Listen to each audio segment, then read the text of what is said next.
Yes, sir, yes, sir, yes, sir, yes, sir, yes, sir. Kojo, how you doing, bro? I'm good, brother. We're back, yeah?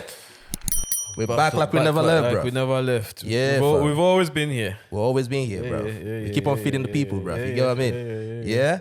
Listen, bro, are you all right, yeah? I'm good, bro. You look like you need your bed or something, bro. Do you need your bed, bro? It's been a long day. Bro. Nah, no, I'm you, good, my I'm good, friend. bro. I'm good. And then, you know about it when I see you again. Fam, I need to join the choir, bro. You know what I mean? Listen. Salute to every single one of you out there. You could be anywhere in the world, but you're right here with us. And for that, make una collect another clap, bro. Yeah. Another clap. As you already know, this is Fresh Off the Boat podcast, Fresh Off the Boat show. Whatever you call it, that's who we are, bruv. You know what I'm saying? And as you already know, it's your boy Toby and your boy Kojo. What did you nearly call me? Kelly, bruv. This guy. I don't know why I was for Kelly. You This get me? guy. But Kelly's not here today, man. So salute to Kelly wherever he is, Yeah, bruv. brother. My man is on the road and everything. You get me? Salute to him and everything. You know, listen, if you've not subscribed to the channel, subscribe to the channel right now. Watch the videos, leave a like, leave a comment, share it, tell a friend to tell a friend. Or as Kelly would say, tell an Enemy to tell a friend. Because they got friends too. Yep, and also, if yep. you're into the audio experience and everything, we are on your Spotify, Apple Podcasts, Amazon, Google, wherever you find us, we there, man. You know what I'm saying? We also maybe in your bedroom somewhere, bruv. You know what I'm saying? We're everywhere. I'm not sure bruv. about that, but okay. We did your bedroom. You know what I'm saying? But yeah, man, salute to you guys, bro. Fam, we have a very great guy, bro. You know what I'm saying? I'm really looking forward to this pod. Bro, I'm I'm looking forward to this one. I'm really looking forward to it. I'm not gonna lie. This is one of the episodes that I've been looking forward to. You know, because it's so different from what we normally do. get what we up normally to. do. Yeah, you know what I mean? Obviously, we always come here, we have a great time, we talk shit, you know. And yeah, bro, we talk shit sometimes. And also we drop gems as well. Hoping that in the midst of the whole entertainment, in the midst of the whole jokes, people will take home something. You're gonna go back home learning something. Yeah, but absolutely. today is all about learning. Today is gonna be a teachable moment. It's gonna be a teachable moment. We're taking you back to primary school. Yeah. You get me? That's what we're doing today. You know what I mean? Listen, this is a guy that I've known for a very, very, very long time. We've crossed paths in so many ways and in so many places.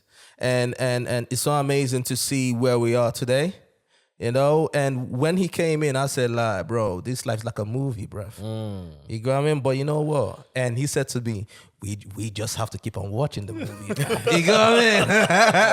Very well said. Very well said. You know what I'm saying? Yeah, man. So like we've known each other from the engineering sector, you know, crossroad, construction, everything. But now he's a motivational speaker. You know, he's a lifestyle coach.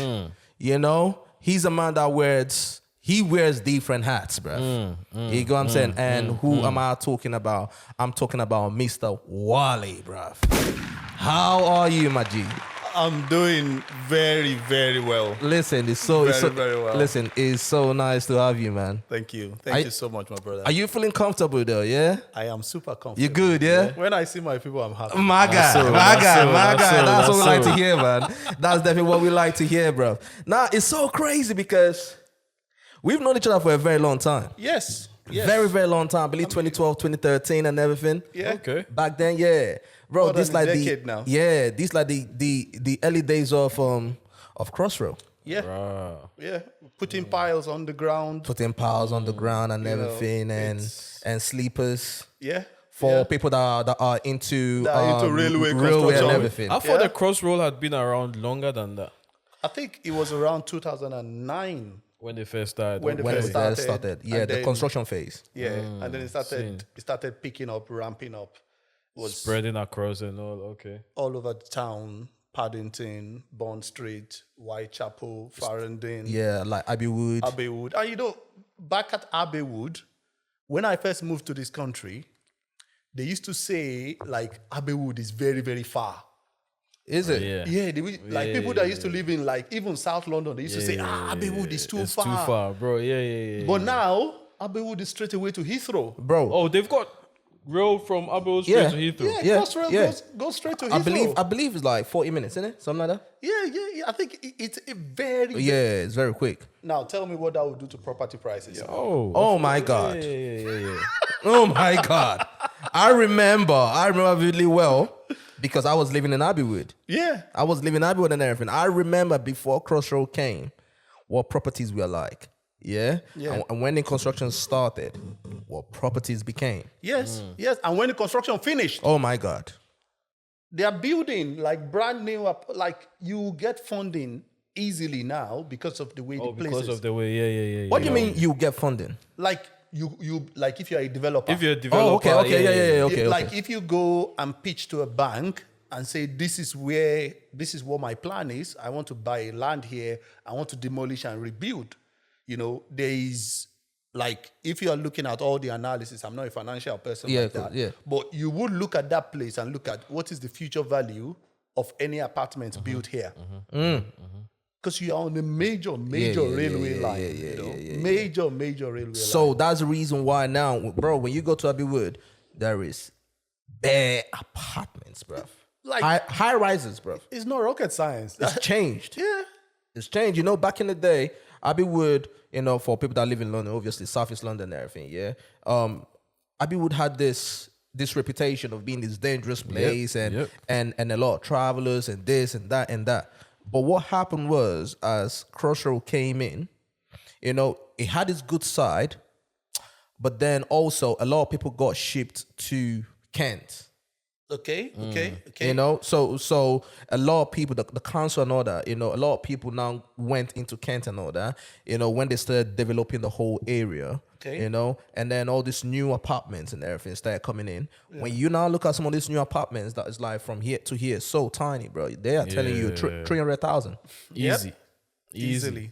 300,000. And you've got the Thames River goes across there as well, and they've got a lot of new builds near the river and all of them. I'm sure from Thamesmead, innit? Yeah, you're talking about Thamesmead. From Thamesmead down to Woolwich Arsenal. Yeah. You know, the thing is, the people that made money, right? If you already have a house, right, and the line is probably supposed to go through your house or is very close to your house or whatever, a lot of people got paid off. Oh yeah. A lot of people got paid off. And people were rinsing it. I remember then, people would literally come to the office then, and complain. These are neighbors saying that the work is bringing in dust into their homes. Definitely. You got to do something about that. You have to do something about it, bro. Yeah. People were getting new windows, new doors, getting paid off. And God forbid, if someone in the house has a sickness or something, you're good. I'm telling you, bro. You'll be heavily compensated. It's the law, isn't it? Like you cannot make your construction inconvenient for the your neighbors. Yeah. No matter what. No matter what. I mean, we're doing a job recently and you cannot make noise after 8 o'clock. So guys... Oh, yeah, that's true. Guys really have to be on site like 5 o'clock to do what they want to do till 8, and then they can start doing less noisy works. You know? It's just... it's crazy, bro. It's crazy. It's just the way it is. Yeah. The law is the law, isn't it? So. Yeah. But looking at you then, like you're looking at yourself then and looking at yourself now, do you sometimes just look at yourself and be like, wow? Definitely. And it goes back to what they say that life can only be lived forward. Like, you never know. Like you talking about life being a movie. You never know what's going to happen. It can only be lived forward. And you just leave it forward with hope, with all understanding that it will make sense. But the making sense of it makes sense when you look at it backwards. But when you're going forward, it doesn't really make a lot of sense. You don't know where you're going. You know, when I came down, when we met, there have been so many places where I've gone as a different person. They'll just say, okay, go to this job and go and do this. And then you meet someone on that job that will show you something else. And that's why part of the reasons I always tell people, no matter how tough you think life is, dress up and show up. Go meet people. Because you never know. You just never know. You never know. God is not going to come into the house and perform a miracle. No. You know, it is someone that God is going to send to you. So you can, my life, the way God has made my life, the way my life has went, every part of it is just a story that tells me, like, how did I get into construction? I went to cut my hair at the barber shop. Right.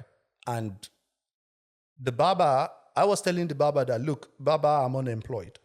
I need a job. And he told me that the guy that actually sat before me told him that there was a construction job, that there was a laboring job, and the laboring job is very hard. And I said, look, the job can't be too hard. I'm unemployed. I don't have a job at all. You know? Yeah. For an unemployed person, bro, you can never find a job that's too hard for them. Exactly. So and that is one big principle there. I think Jay-Z normally says it as well, like, closed mouths don't get fed. Absolutely no. You know, you have to be able to talk to people and say, look, how can you help me? You know, when we were young, like growing up in the trenches, one of the saddest things that I look back on and I try to share with younger people is that please talk. No matter how hard it is, say it out. Say something. Say something. Yeah. Don't keep quiet. Because people are not mind readers. We go to church, we go to mosque. Hey, hello, how you doing? Oh, I'm fine. If you are not fine, say it. You know, it's not like you are begging, but tell them you have something to offer. If I see a rich man washing his car and I am hungry, now my brain will tell me, excuse me, sir, you shouldn't be wasting executive time washing the car. I can do it for you. Let me do it for you. Give me something. You know, I'm offering a service. Not that I'll keep quiet and walk past him or I'll go and beg him for money. He's not going to give me the money. No, for free.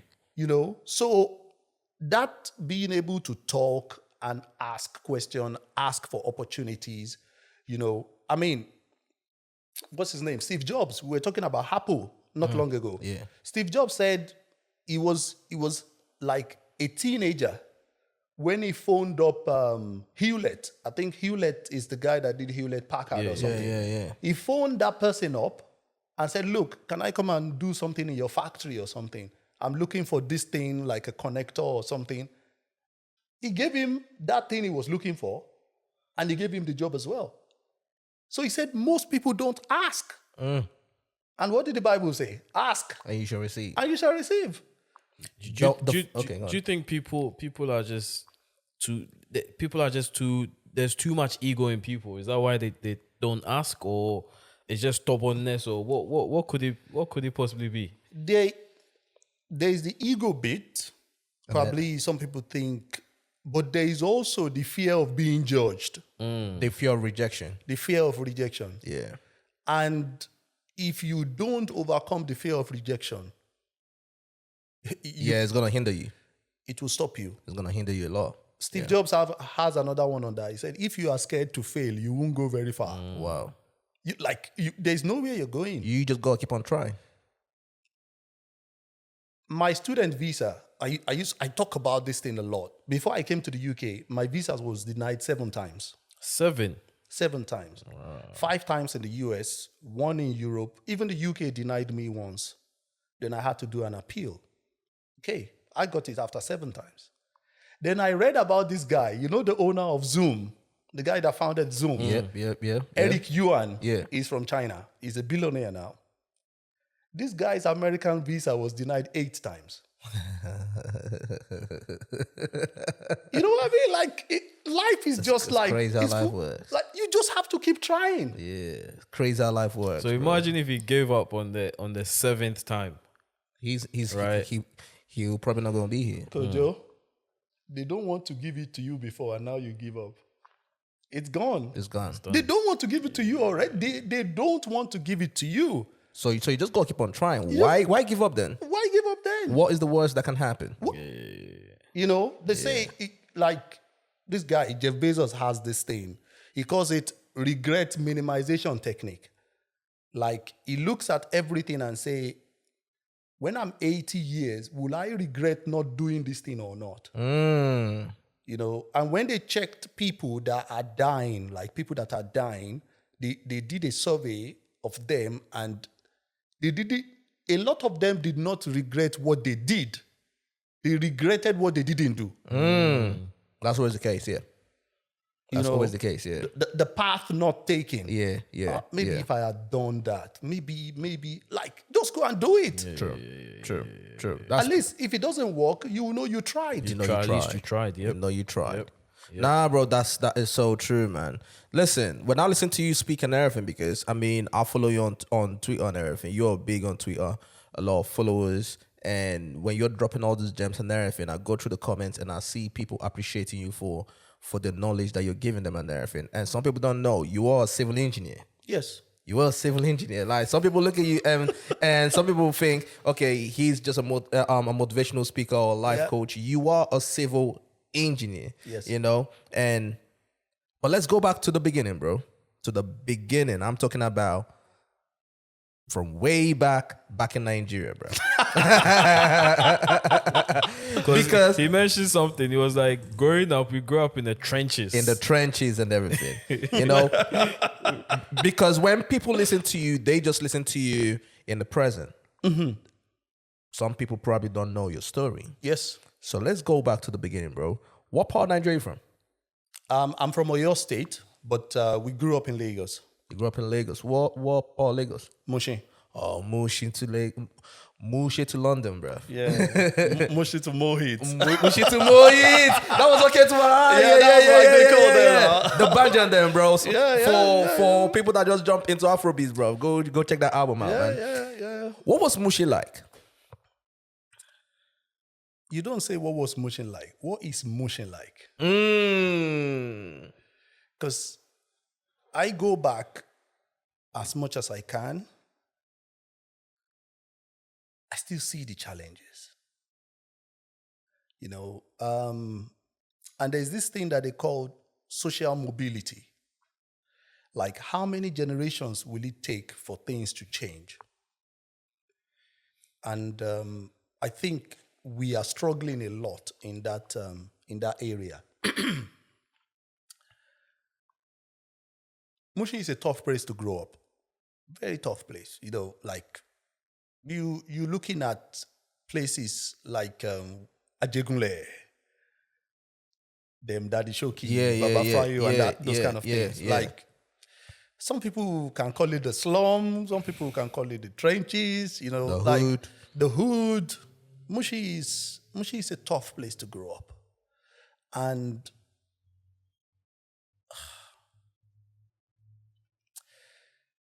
the thing is, we have a lot of work to do.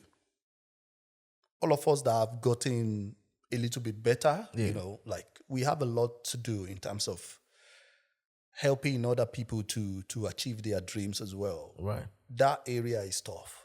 When people listen to you and you say stuff, right? Obviously, people that have never been there or people that grew up here, they are probably thinking, okay, but I mean, Lewisham, Peckham, Brixton and stuff, you know, that's where I came from. I came from the council estate. That's their idea of hardship and tough. Okay. But you're talking about, you guys are probably on level 2. You have to go to -10. Yeah. Okay, let me paint how it is. Every country in the world, for example, London, is got poverty in the way it is. You know, growing up in council estate and things like that. Like you could get a council house, you'll be on government support, and then when whatever support they give you, once that is over, it's over. You might not have a lot after the rent, you know, what do they call this allowance that they get? Well, universal credit. Universal credit. Maybe after they take out the rent, after they take out bills, everything, you don't have a lot.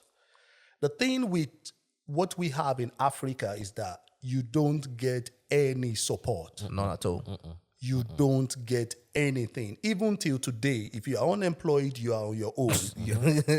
You sleep under the street. That is what is going to happen to you.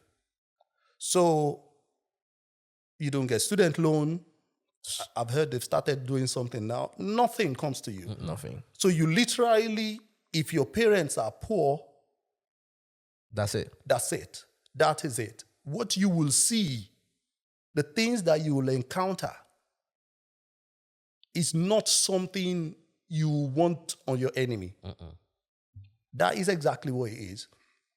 So and it is what I try to tell young people as well. In this day of social media, everybody is sharing wins and all of that. If you come from that kind of background, your journey is very different from every other person. Yeah, it's different. So if you try and compare, you just like hurt yourself. Yeah. You like, it's hard. I do understand. But you have to understand that your journey will be full of challenges. Serious challenges. No hope. Like, you will need a very strong mental strength to keep the hope going. You know, like we used to wake up and I'll go and ask my mom, what are we eating today? And she will burst to tears. That's crazy. Because there is nothing in the house. You know, my dad has left. He's gone to work. Maybe if he doesn't come, we don't eat. You know, we used to call this thing 101, where you have breakfast, you don't have lunch, you have dinner. Or you got 001, where you don't have breakfast, you don't have lunch. I shouldn't be laughing, bro. I shouldn't be laughing. I shouldn't be laughing. But the fact is, yeah, this is the thing. This is the thing. Growing up in those areas, the hardship, right? People become so creative. Oh yeah, you would have to be, you become so fucking creative and everything. Imagine calling that 101, 001 and everything. Like. You have to tap into some sort of talent or skill or something. You just have to make it work. And when you look at it, a lot of people that come from them type of environments are the people that are into entertainment, art, creative or whatever, because you have to use this computer that's that's literally in your head. You got to. And when you listen to the lyrics of these guys, you understand where the pain is coming from. You know, when you listen to B.I.G. rap, it was all a dream. I used to welcome magazine. You know, when you listen to that, when they tell their story, and that's the most powerful thing here. When you tell your story, people will see into that story and they will reckon with it. When that Green, may God rest his soul. Oh yeah, that Green. When that Green was rapping, you know, you could hear, you could feel.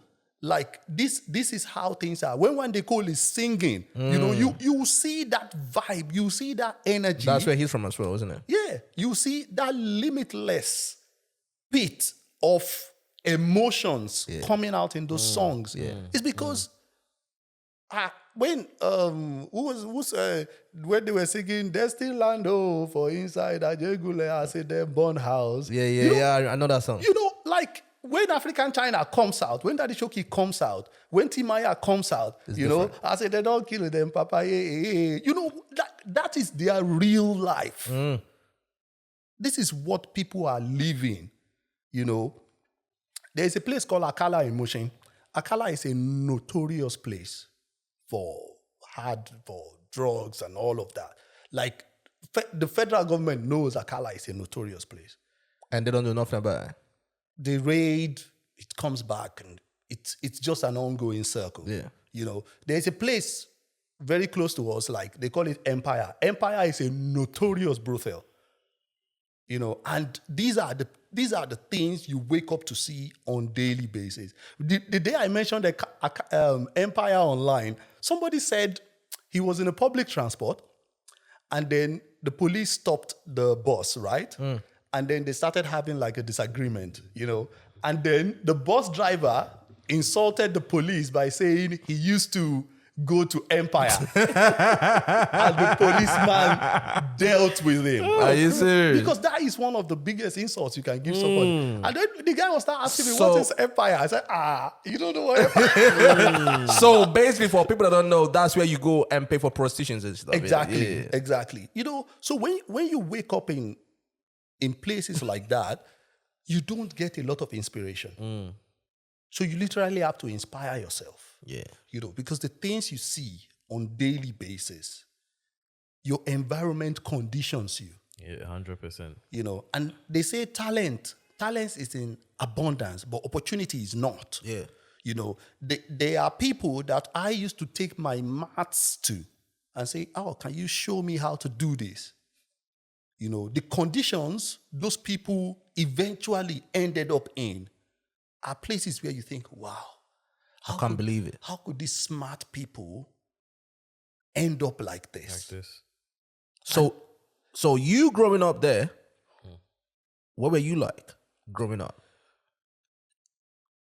So my mom was a very, very strict person. Okay. She was very, very strict. And because she was very strict, she has this tiger mom mentality. Like, you have to read your books. You can't go out, because she understands the area. So she wants to put as much discipline as possible. She wanted to protect you guys too. As much as she can. I mean, I can understand. Back then we used to think, she's very tough. Why is she like this? But over time I understood the reason why she was like that. Sure. Right. Yeah. Like, we didn't have TV in the house for several years.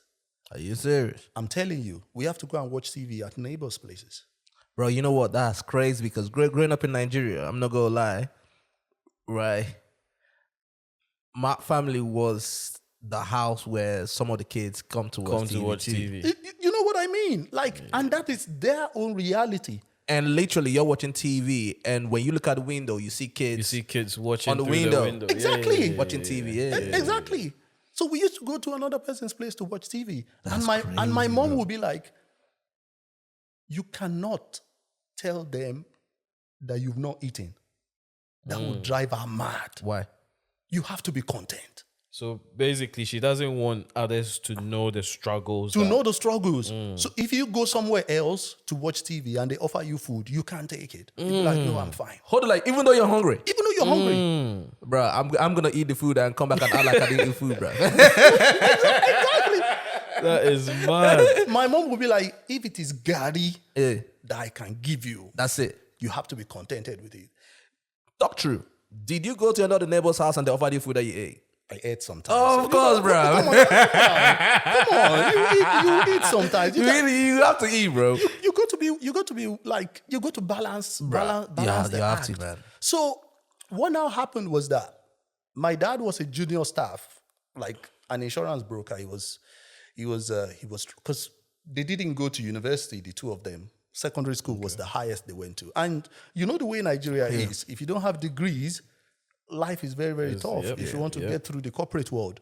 So my dad now heard about a school, and that school was super expensive, a primary school. And I was like, can we try and get these children to go to this school? That means out of nothing that they have, they had to even save everything to put me in that school. Just you, not you and your siblings. Because I was the first. Okay. I'm the first of four. Okay. All right. So they put me in the school. So 5 years old I was then. Then we found out that school has a scholarship program. And that scholarship program is like, let's say you are in year 5 or right. I don't know what year is 5-year-olds. That's primary one. That's primary one in Nigeria. Yeah? Primary one in Nigeria. Right. So you have 3 terms in primary one, right? Okay. First time, second term, third term. So if you are first in class the first term, and you are first in class the second term, and you are first in class the third term, the school will let you go of tuition for year 2. Are you serious? What, you mean they would extend your scholarship To the next stage. To the next year. Okay. So you won't pay tuition for primary 2. But you need to come first in in every class, single term. In every single term in primary 1. That's How is that even? That is pressure, bro. Kojo. So if you come first in your first term, Yeah. and then your second term, you come second. You lost it. You've lost it. You lost it. You can continue, but you need to pay school fees. You need to pay school fees. Oh and this is God. the school fees we can't afford.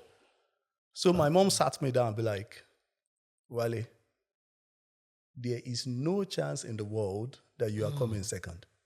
At 5 years old. But that is a lot of pressure. That's pressure, bro. To put on a 5-year-old. You know the funny thing? I went to an interview here in the UK. Right.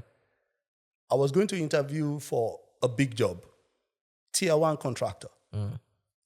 And as we were closing out that interview, the guy asked me, do you know this funny question they asked at the interview? Yeah. Said, how well do you work under pressure? That's one of the dumbest questions I've ever heard in my life. I looked at him and said, look, I am the first child of an African family. That's pressure.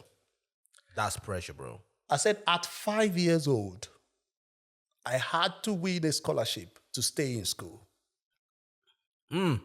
That's pressure, bro. If I don't get that scholarship, the family finances turns upside down. Yeah. That's 5 years old. I didn't leave the gate before they offered me the job. You know what? Yeah, this is the thing. You just said something right now, right? Before we continue, we're not going to skip over it.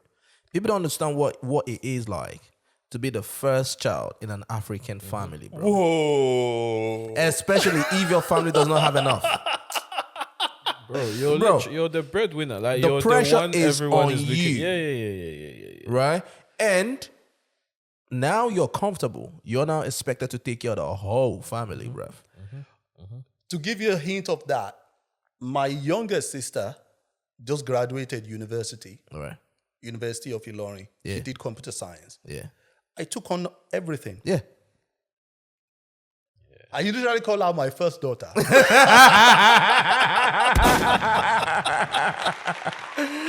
I'm telling you. There's so much weight on your shoulders. There's so much pressure expectations on your shoulder. Because just like yourself, I'm the first child in my family as well. You can imagine. You get me? So I remember growing up and all that. And any single thing that I do, you know, my parents are saying, yo, your little brother's looking up to you. Exactly. Your little brother's looking up to you. Exactly. You get me? Bro, I can't even have fun in peace, bruv. You no chance. I can't have fun in peace. No chance. He's looking up to you, you're the first, and then you do something wrong, they call family meeting, they call the uncles and the aunties and everything. Like, bro, it's too much pressure, man. You know the funny one that happened?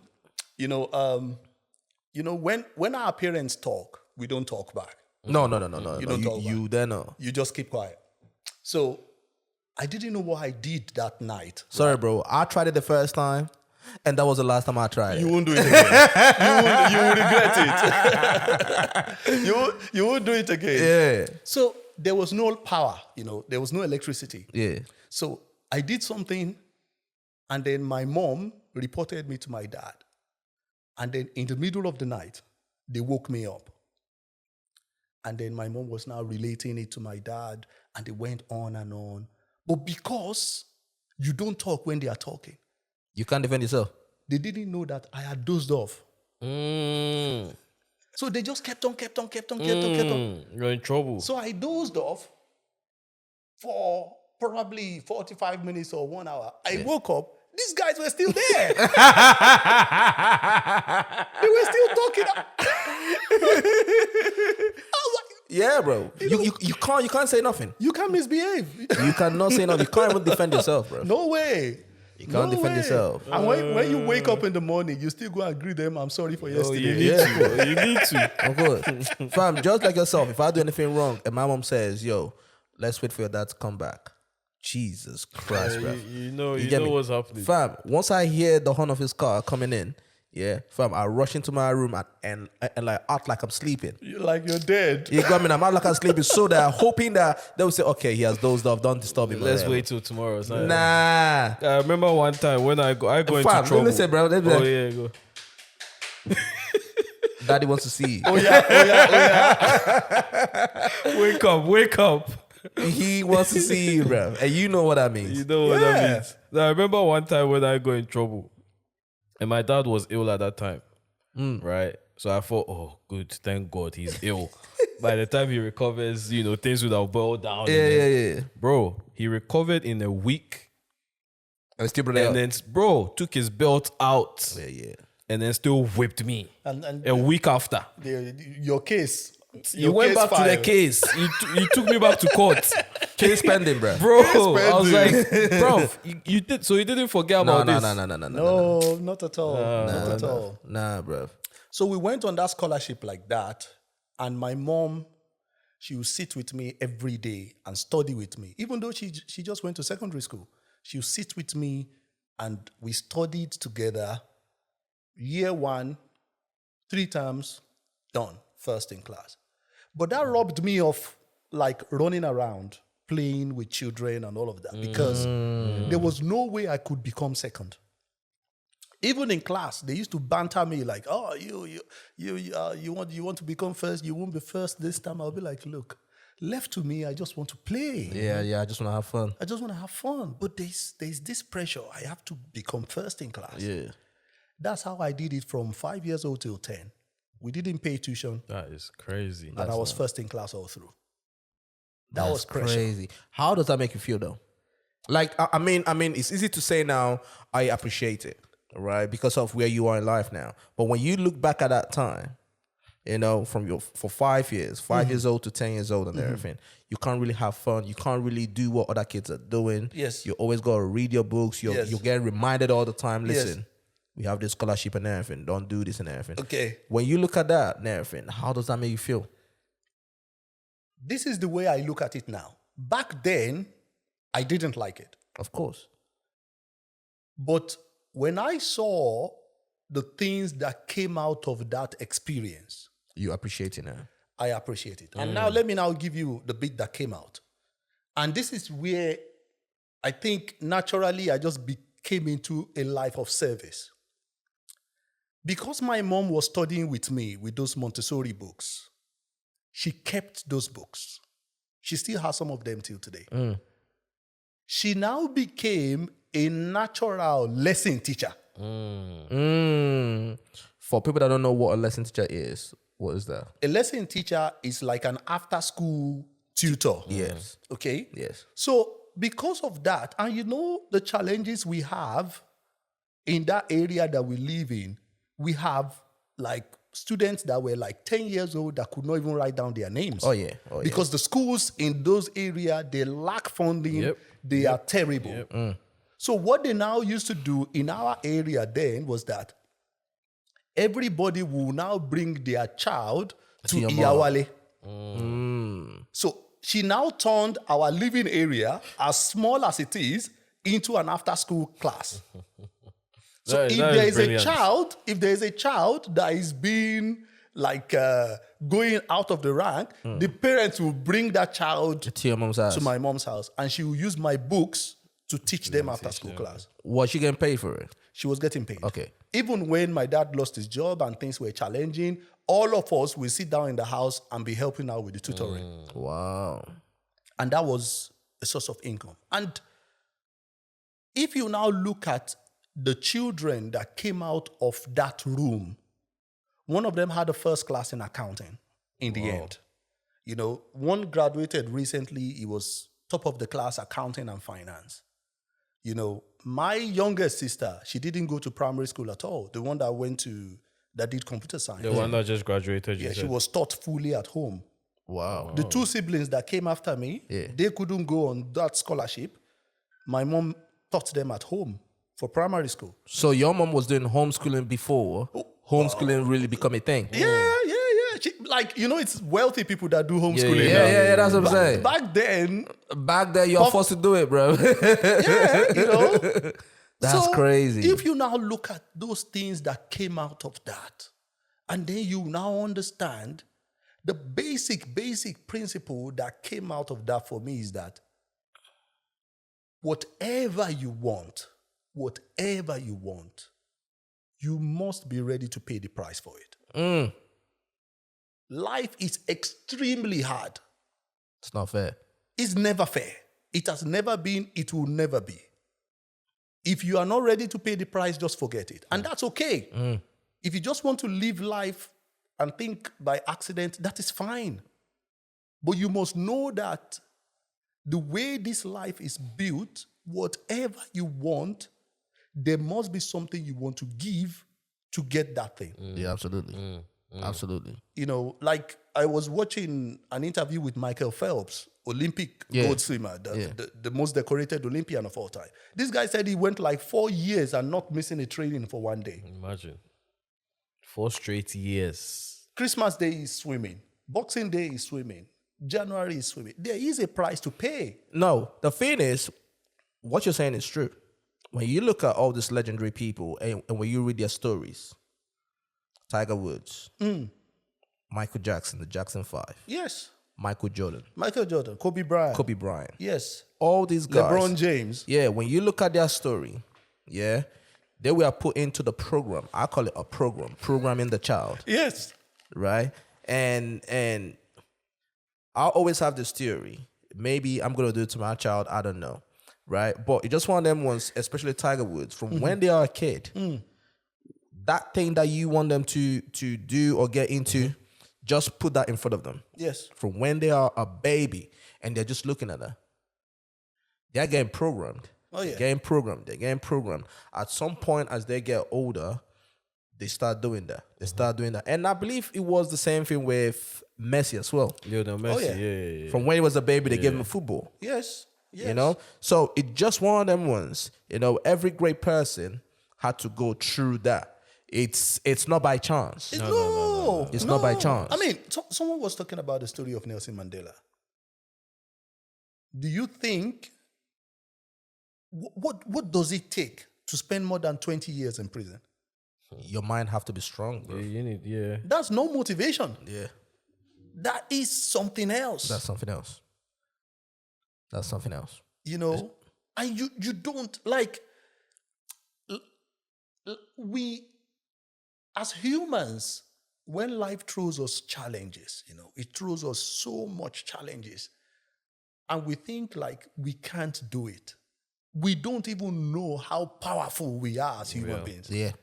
You can think you can't do it, but you have the power to do it. You've got the power to do it. Yeah, we are what we are blessed with is we can adapt to any situation. Yeah. We are very, very adaptable. We are adaptable creatures. Yes. But it's easy for your mind to give up when you're not thinking you can actually achieve it. You just need to see past that to know that you can see the finish line. You can see it. But it's hard though. That's what I'm saying. Yeah, but it's hard because at that time, did you think, oh shit, you know, I'm gonna go on to be this great guy that I am right now? You couldn't see the finish line though, could you? And that's why we were saying that you have to live forward with hope, because you won't see it. There's no way you can see it. There is no way in the world you're going to see what's going to happen. The only way you can have a glimpse of it is if you have seen someone from your background make it, doing it. Then you can say, okay, it can be done. It looks like it's possible. Let me model my life around this guy. And that's why role models are important. Who was the person that you modeled your life around? At the beginning, I was just freestyling. I didn't really have an idea. Blind man shuffling. Exactly. I was just carrying on. But I just had hope that one day something is going to happen. Something will change it. I left primary school. I did very well in primary school. Then I go into secondary school. When I got to secondary school, the first year was fine. I went to a military school. It was 3 people in a state. Air Force Military School in Jos. The first year was fine. I think we didn't pay any fees. And then the second year, they said we should pay 7,000 naira. 7,000 naira is like £5, £4 now. Something like that, yeah. And we couldn't find it. Fucking hell. How long ago are we talking about? That was 1996. Because my service number into Air Force Military School is 95/2059. Okay. So first year was fine, 96. 96, yeah. We couldn't find 7,000 naira. Fucking hell. And I dropped out. of secondary school. Yes. You must have felt like, at that time. Like I was one of the best students in class, but I had to drop out because there was no money. Golly. That must have been painful. How did that make you feel at the time? Yeah. Terrible. I stayed at home for 1 year before I went back to school again. The same school? No, I went back to another school. Different school. Couldn't go back to the same school. So, and it gave me an understanding quickly that, man, if there is no money in the house, life can be extremely tough. No, that bro, deep, you know you're like the best student in that classroom. You know you're gonna come first or second. Like you're the best. You're in the top 5. You're up there. Yeah. But you cannot go because of The finances. 7,000 naira. Like do you get what I'm trying to say? Like if you think about it, bro, imagine. Like you put yourself in that shoes right now. That's why reason why you're some good. people go to like rob and get to crime and all that. You're good at something. You know you can beat everyone in this room, but you don't have the finances to put yourself through To be there. What was the conversation like with your parents? Did they tell you the reason at the time, or did you find out the reason later on? I always knew things were hard. Like right from that 5-year-old, 4-year-old, I've been conditioned to understand how things are. You know, I see them panic when it's time to pay rent. I see what it is like. You know, I see them running around. Yeah. I can see, you know. So at that time, we are poor. Oh, definitely. Because the reason I'm asking is, I've heard stories of people that say, I was just born into the situation. I just didn't know any difference, and it was at a certain age that they looked back and were like, oh, now we're actually broke. No. So you knew early on. If they had to tell me that I cannot be second in class because they can't afford to pay the fees. Right, yeah. That's very logical. We didn't have TV in the house. We were watching it somewhere else. Like we eat meat, fish. Those kind of foods are luxury to us. Oh, yeah. Oh, yeah. Gari now. Yeah, of course. As a Ghanaian, Yeah. I used to say the Ghanaians are more creative with Gari than Nigerians. It's the same thing, my guy. It's the same thing, but it's more creativity, man. Right, they put boiled egg in the Gari, bro. Gotta get it. Ghanaians eat boiled egg with anything, fam. Boiled egg and tea, fam. No. When you make Gari, there is some bits that come out of Gari when you see the black. Apart from the black, it is Gari as well, but it is not. It's light, so it comes to the top. It comes to the top. Yeah. And those are very hard. They don't go through the sieve. Yeah. You know that one? We will now go and blend it. So that one that is normally ways that you give it to the... You pour it away. We will go and blend it and use it for our own food. That's crazy. When you see things like that, we call Considering Gari is like one of the cheapest. One of the Gari is like for the for the poor now. That is crazy. When you see things like that as a child, you'll be like, whoa. I am in for a long run. This life is going to show me Pepe. That's crazy. That is crazy, bro. So, when I came back home, I stayed for 1 year, and then I went back to join. I went to Abeokuta Grammar School, and Abeokuta Grammar School was not easy as well because I had to pay boarding fees as well.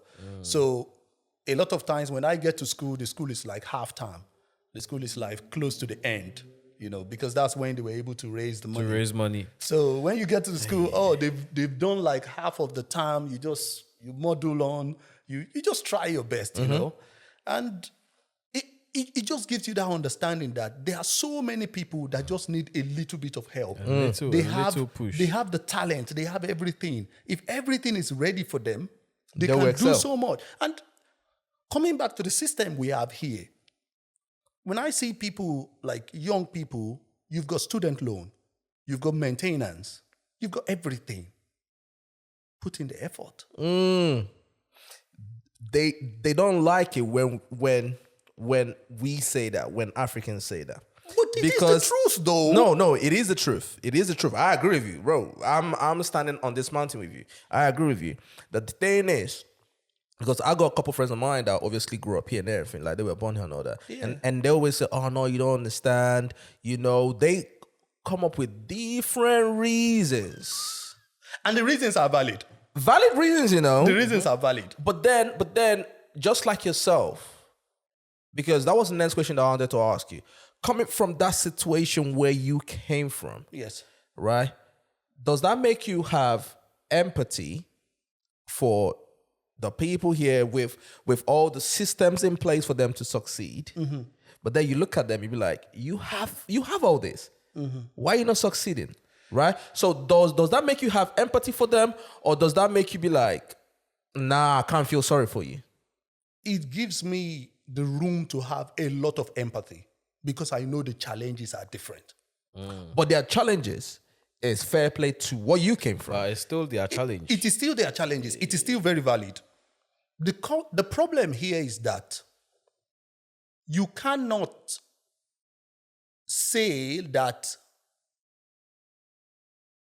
I had it harder than you, because our levels of hard will be very, very different. And then also, if you look at everybody's world is different.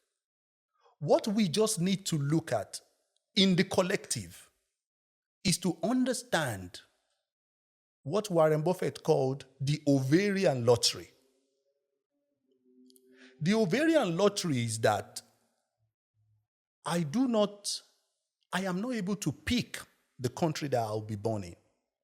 The family. I'm not able to pick my parents. I'm not able to pick, if I was born in Democratic Republic of Congo, I might be somewhere digging up for something now. Yeah. And that is what anybody, like I work with youths in this country, and that is what I want them to see and understand that, look, don't look at yourself and think, I'm British, I'm just British alone. See yourself as every other person in the world. Have a 360 view of life. And then you will understand the privileges you have. Because sometimes we don't know. Saying that, yeah, because we were having this conversation a couple of weeks ago. Yeah. When I look at that picture as, where you have a rich family with kids. Yes. These kids were born into this rich family. Yes. That's the life they know. That's the life they know. They take it for granted sometimes. Yes. Right? But then the rich family decides to go to this orphanage home. Yes. And get a kid with no parents. Mm-hmm. And bring that kid into the house. That kid have seen both sides of the fence. Both sides of the wall, yeah. And that kid has been through hell already. That kid knows what that hell feels like. Yes. Right? And now he or she's here thinking, bro, I've got to take advantage of this situation. Exactly. For the most part, it's that kid that comes out better than everyone else. Yeah. Because just like you said, we are in the system. There's the benefit. There's different things that can assist you and just make you succeed. But this is the life that some people know. Yeah. Exactly.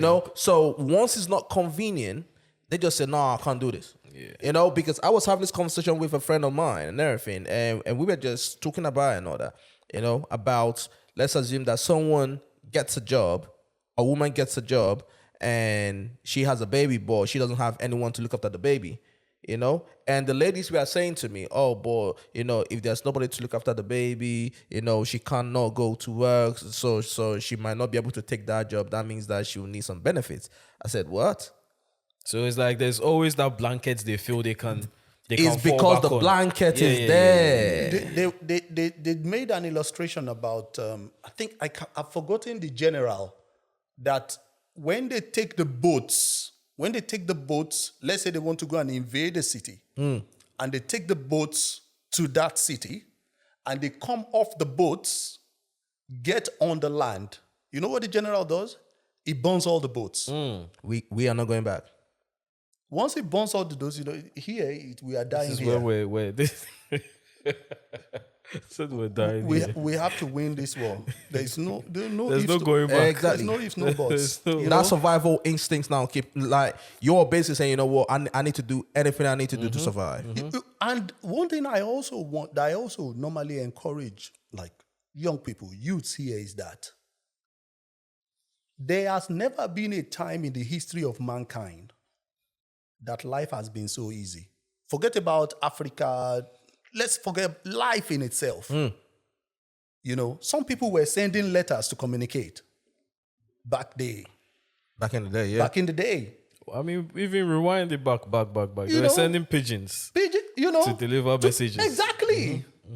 Exactly. And people still did stuff. Yeah. You know, we are here as free people. You know, hundreds years ago, we will be in a plantation somewhere. Absolutely. Let's be real. Absolutely. Yeah. Let's be real. Absolutely. Obama said something to Morehouse College graduate students. He said, what you are going through, it pales in comparison to what generations before you went through.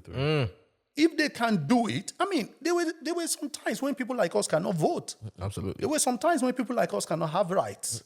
You know, how did people around that time navigate through life? How did they make it? Some people had to educate themselves because they did not have the right to go to school. So when you think about things like that, you have to find a way. You have to find a way. And this is the way I look at it as well. I don't see myself different as that child in Mushin right now. In fact, I want to look at him in the eye and tell him, your dreams are valid. You can do it. This is how I can help you. You know, and if I see any young person here as well, I'll be like, you can do it. You can. And you know the shocking thing, I mean, I wouldn't say shocking because it's real life experience. When I moved to this country, I was couch surfing. I want to get there. You want to get there? I want to get there, yeah. Okay. From secondary school and everything. Okay. Right? What now happened after that phase? And how did you end up in the UK? Okay. So after secondary school, when I left Abeokuta Grammar School was as rough as it could be in terms of attending classes, money, blah, blah, blah. I finished. And then I go into university. I go into Lautech in Ogbomoso. The first year was okay. You know, I got there late as well. When I got there, school was already going. A friend gave me... Can I just tell you, bro? Yeah. You see my mind, the way my mind goes is fucking crazy. Sometimes I think of myself, Toby, what's wrong with you, bro? Yeah. I wanted to ask you, yeah, in the midst of all that struggle at the time, did you have a girlfriend? Were you having sex? See what you think about. Of course, he's a man. He's a man, of course. No matter the struggle, bro. You need to pipe something, bro. You know the funny thing is that where we lived, because when I after secondary school, yeah, I used to have a couple of friends that we hang around together. Yeah. You know, so one of us had a room, was able to rent a room. And that was where like everybody of us, took to their girlfriends to, yeah? you had like a timetable, right? So your girlfriend's coming on Monday, yours coming on Tuesday, you know, like. And wait, did you guys tell the girlfriends that is your house? They know. They know. Okay, the girls know that. Okay. Some of them people cook for all of us. Yeah, of course, bro. They understood the struggle. They understood the struggle. They understood the program. And there are so many people today, like they want to do so much to attract the opposite sex and things like that. You know, that's some of the pressures that are on teenagers' shoulders. Yeah. But the thing is that no matter how low you think of yourself, let's say you think low of yourself, trust me, there is always someone for you. There's always somebody, bro. There is someone for you that will stay through the thick and thin with you. Yeah. You know, like the couples that came out of our small room. Yeah. Some of them are in Canada now. That's what happens, bro. You know, and they went through the thick and thin together. Yeah, of course. So, and that is when you know who your true people are. Of course. And bro, at that time, bro, you don't even have the option to cheat, bro. Because, bro, that's the last thing on your mind. That's the last thing on your mind, bro. You be like, she likes me. You'll be surprised in this situation. Bro, I am keeping this one, fam, because I know if I lose this one, y'all don't gas. Yo, one lucky motherfucker. You learn discipline by force, bro. Well, oh my God. Nah, but it's true though. Life has already disciplined you. What are you talking about? I'm telling you, bro. I am telling you, bro. That is crazy. But let's continue anyways. So obviously after secondary school and all that. Mm-hmm. So yeah, you were talking about how you now ended up in the UK. Yeah. Right. So when I got to Lautech and like from secondary school, after secondary school, I couldn't really go home to ask for money anymore. That was it. And I was just like 17, 18. Yeah. You just know it.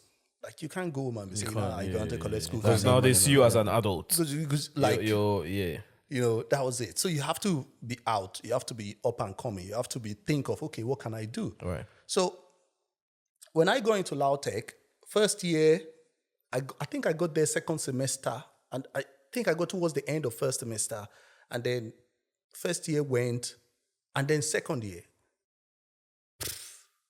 I dropped out again. Fucking hell. Money was like hard. No money. And Lautech was a state university. So you have to pay some money. You have to pay hostel. You have to pay. It's nothing like student loan. No, student loan. Where would you nothing say like student loan, bro? Student loan, man. Nigeria is cash and carry, bro. Cash and carry. I'm telling you. No handouts. No handout, bro. You know what Davido said? Yeah, if you say you don't get money, hide your face. I'm telling you, bro. I'm telling you, cash and carry, bro. You don't have the money, just forget And to me, that is the reason why I'm getting better at this, right? But a couple years ago, bro, I couldn't have no empathy. No, what if I lie? I couldn't have no empathy for some people here. When you look at them, you be like, bro, they are telling you to go to uni, go and study and pay later. Yeah. You know what I'm saying? Yeah. Go and study and pay later. Okay, you don't want to study, apprenticeship is there. You know what I'm saying? Like, you have all these things. Yeah, well, bro, you're saying that. And bro, you still ended up in this? You're saying that because of the lens you're looking at it from. That's what I'm saying. Yeah. That's what I'm saying. Coming from the culture where we came from. Yeah. Because what he said earlier, bro, if you don't have it, that's it. That's it. Unless you're going to go beg the neighbor.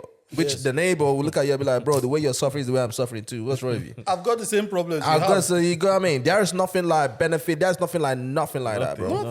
Nothing. So when you come from that and you get to this, I can understand why some people don't have that empathy. They're looking at it thinking, bro, you have it good, bro. But the thing is that you can't still look at it like that because you are not able to help if you look at it like that.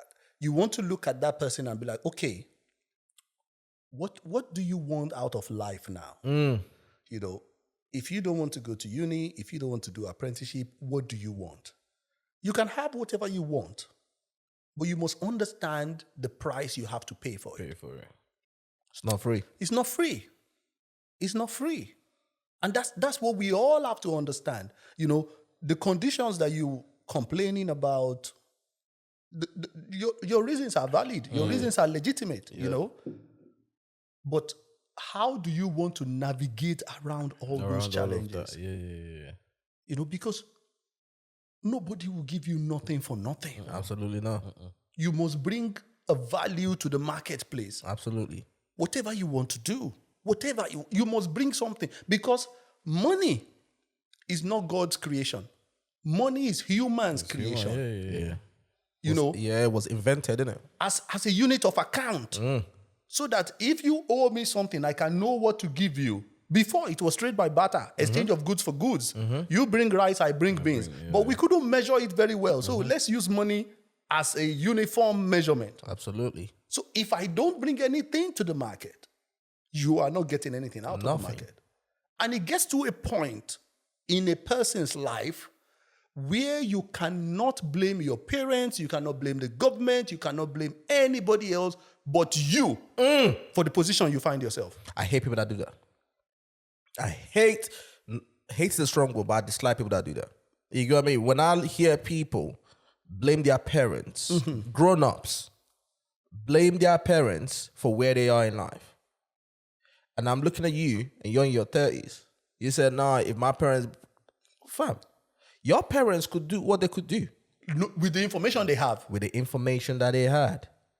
If they could do more, they would have done it. Yeah. Now, it is your turn to take the baton. To take it and break that cycle. Yeah. Yeah. You know, but a lot of people, I believe it's entitlement.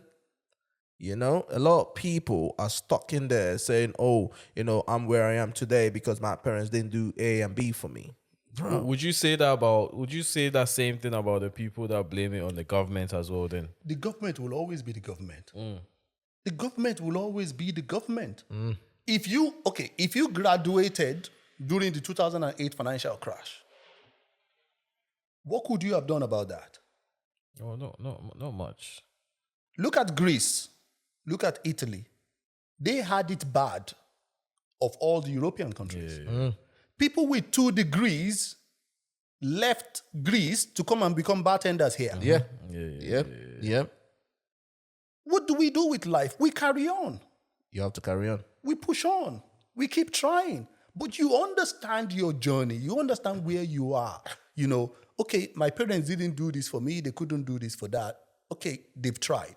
Knowing what I know now, what am I going to do for my kids? For myself, for my children? How can I put that to use? How can I put that to use? To then move me from where I am to this point? Because things can happen in life that we don't anticipate. Absolutely. When I had mental health problems, I didn't anticipate it.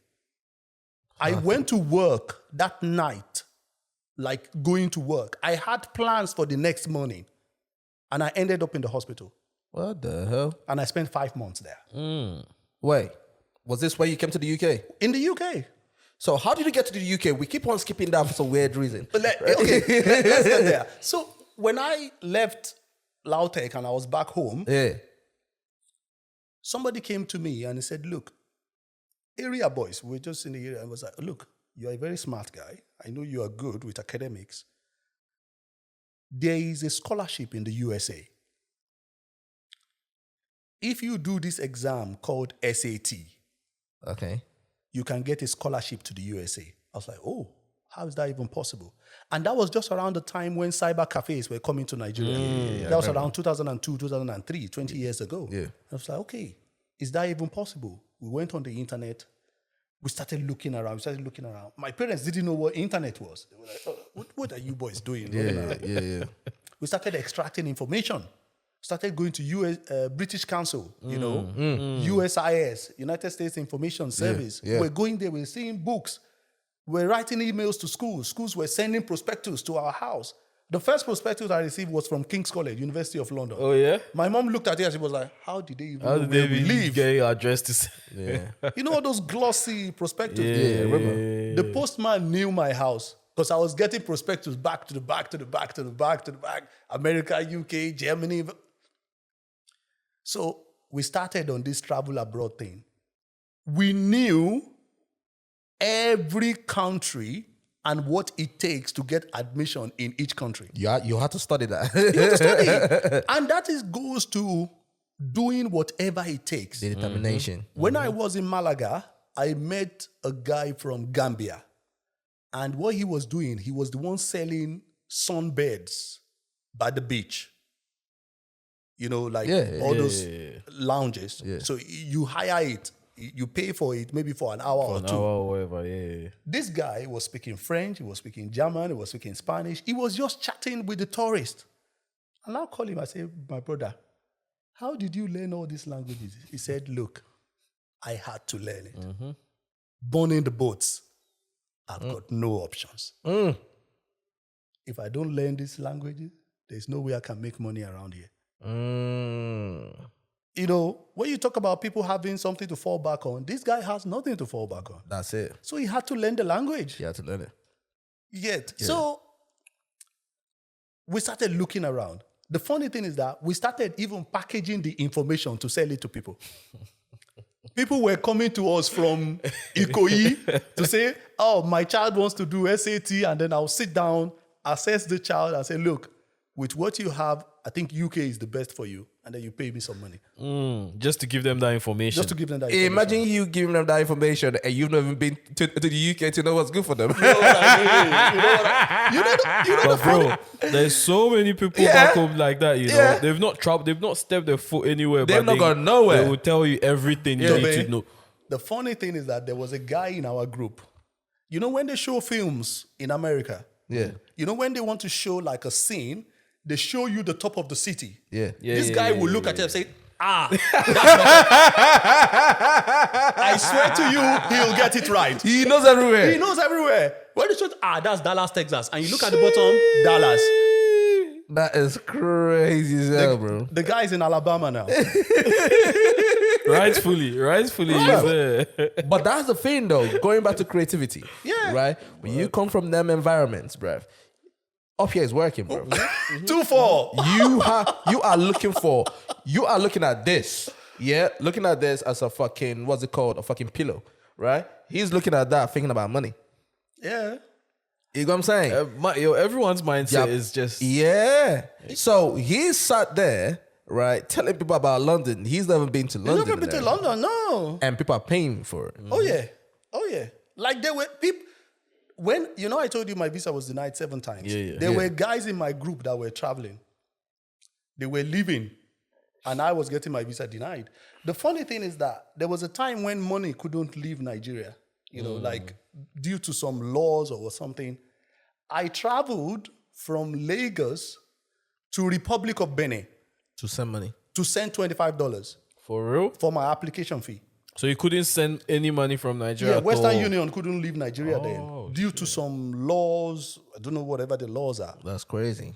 You know, so I had to travel. And I was now thinking, what if I have accident on this way? I'm traveling 5-6 hours to go and send $25. That's crazy. And if you go to some of our guys in Nigeria now, some of them are doing like banking qualifications and all of that. Some of them will travel to Ghana to go and write the exam. Imagine. You know, all in the name of pushing for success. You know, with the little we have, we want to do as much as we can. Yeah. You know, so I wrote the exam, SAT. I scored 1150, which was about 70%, 1150 out of 1,500. So I got a full tuition scholarship to a college in Florida. But the embassy was the next obstacle. I went there 5 times. And one of the things that I noticed was that whenever I go for the interview, I'm always under pressure. Of course. My legs are shaking. Of course. My voice are shaking. Of course. I'm sweating, even though there's air conditioning. Of course. And, you know, like they will look at you, they will think you are lying. Which was something that I had to work on. And that's what I tell people that come from humble beginnings. Work on public speaking skills. Try and develop as much confidence as possible. Because this world is tough. Like, it is the survival of the fittest. Whatever skill you can get, if it means joining the choir, if it means preaching at the pulpit, try and get that confidence into you. I think it's just the confidence. It really helps. It really helps. It really helps. You need to start building it. You know, you need to gradually. I'll tell you a quick story. Because before I came to the UK, right, I also applied for a visa to go to America. I believe to date, like what you just said, I believe they refused my visa application because I was not confident enough. Right? Fast forward, I come to the UK, spend a year here, study for a year in the UK, go back home to Ghana with that qualification, that 1 year studies, not even qualification, my, what do you call it, transcripts of my 1 year studies. And I sit in front, I lie you not. So you know how you queue to get to the next, what do they call them? Like the next visa interview or whatever. Yes. For America. So we're queuing. One of them becomes available. A Chinese man becomes available. There's 4 people before me. All of them skip. The first guy is like, nah, the second person should go. The second person is like, no, the third person should go. I didn't know anything. The third person said, nah, the 4th person should go. And then I was the 5th person. And then the 4th person was like, I should go. I was like, you guys, are you in a hurry or something? Like, so I get up. They're scared. I go. I'm confident as hell. Like, because I've been to the UK, I've studied here, I've got visa in my passport. I just go and sit in front of the guy. One Chinese man. He asked me a few questions. So how was your studies in the UK? I see you studied. What did you study in the UK? This, that. I'm just talking. Like, as if I'm talking to you.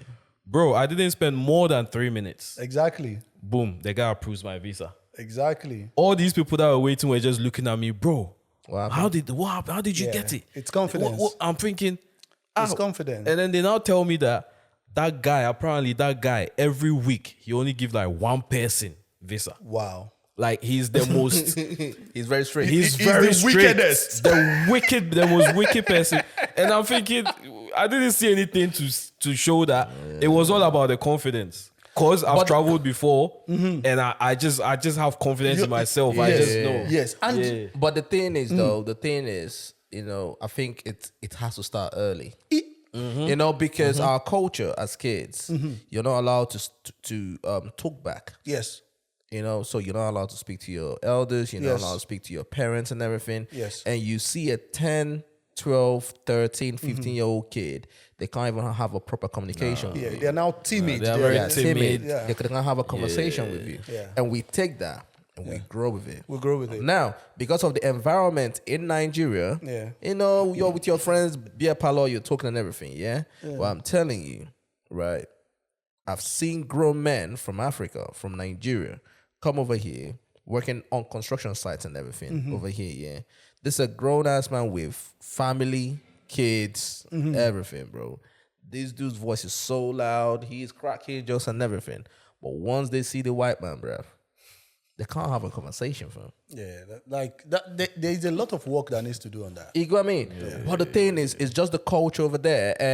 And that's the difference when you see, let's say, a 10-year-old kid here and a 10-year-old kid from Nigeria. Put the both of them. Yeah. Bro, you can have a whole conversation with this kid, but this one just looking at you.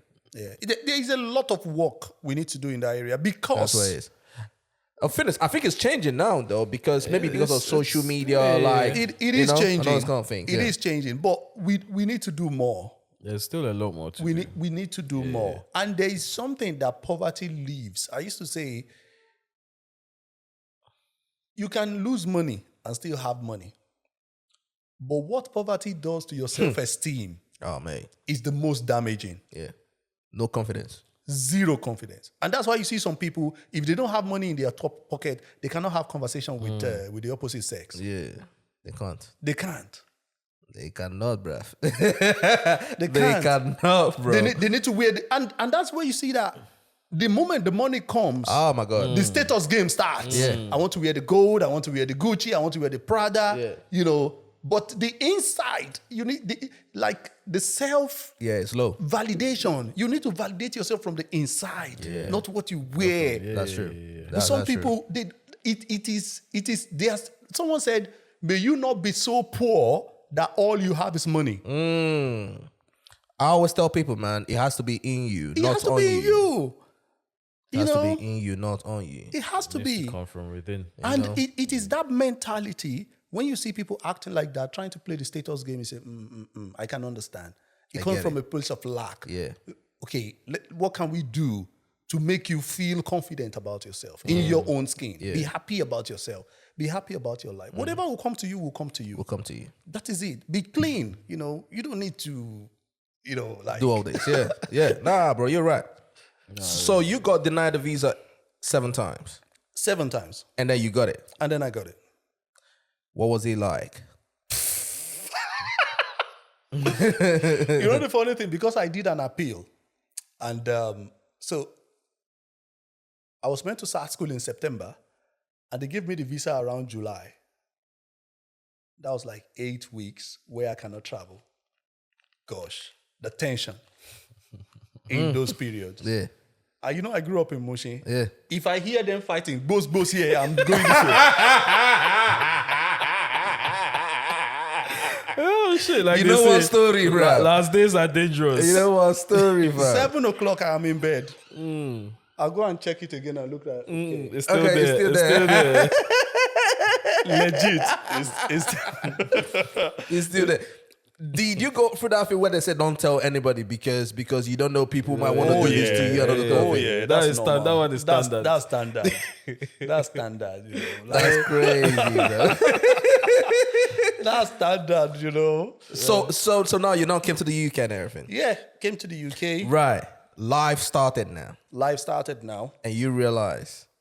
Because you mentioned when you first came here, you had zero. You had £0 in your account. The only reason I was able to come here was because back then you don't have to pay deposits.